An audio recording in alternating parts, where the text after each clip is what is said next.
نهایت عزیز و گرانقدر بازم و ادامه برنامه‌های ما از صفحه محمد فواد نادری بازم شما عزیزان را خوش آمدید میگوییم. این بار ما در بزکشی ولایت تخار، البته در شهر طالقان مرکز ولایت تخار هست که بین چوب اندازان برتر ولایت تخار و همچنان کندوز و همچنان از سایر ولایت‌های مختلف در اینجا حضور دارند شد.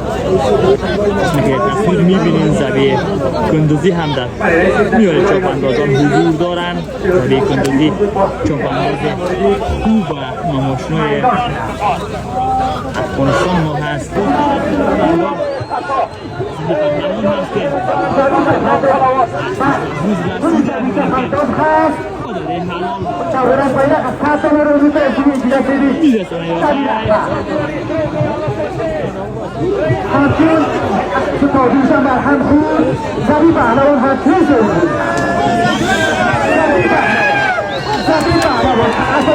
بازم بوده زبی پهلوان هست.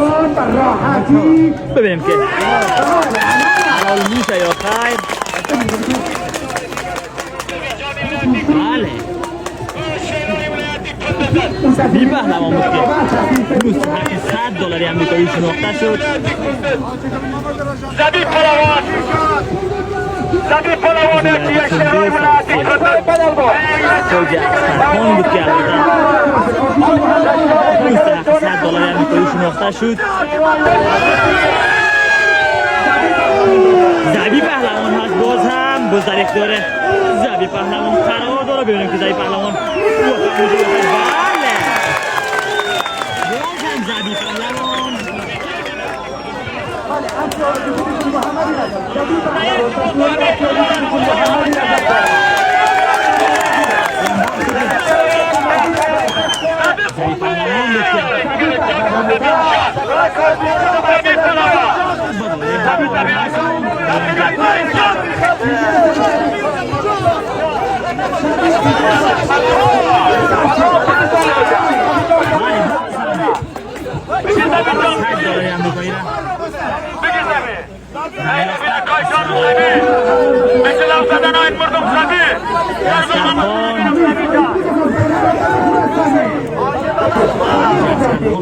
تصویر میبینیم رئیس فدراسیون بزکشی تخار و تخار این بیتونه پخش بکنیم چرا که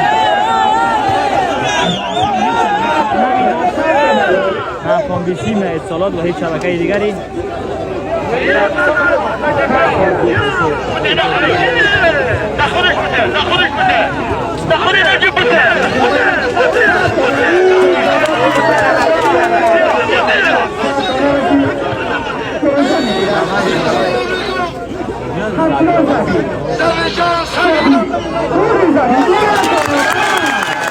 بله بازم زبی پهلوان که زبی پهلوان رو هم مشاهده کردیم.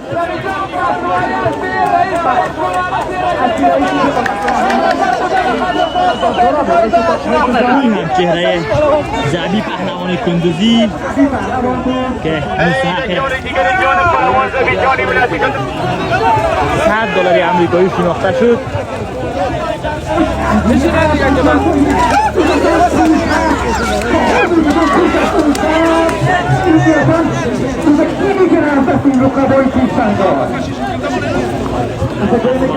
تصویر میبینین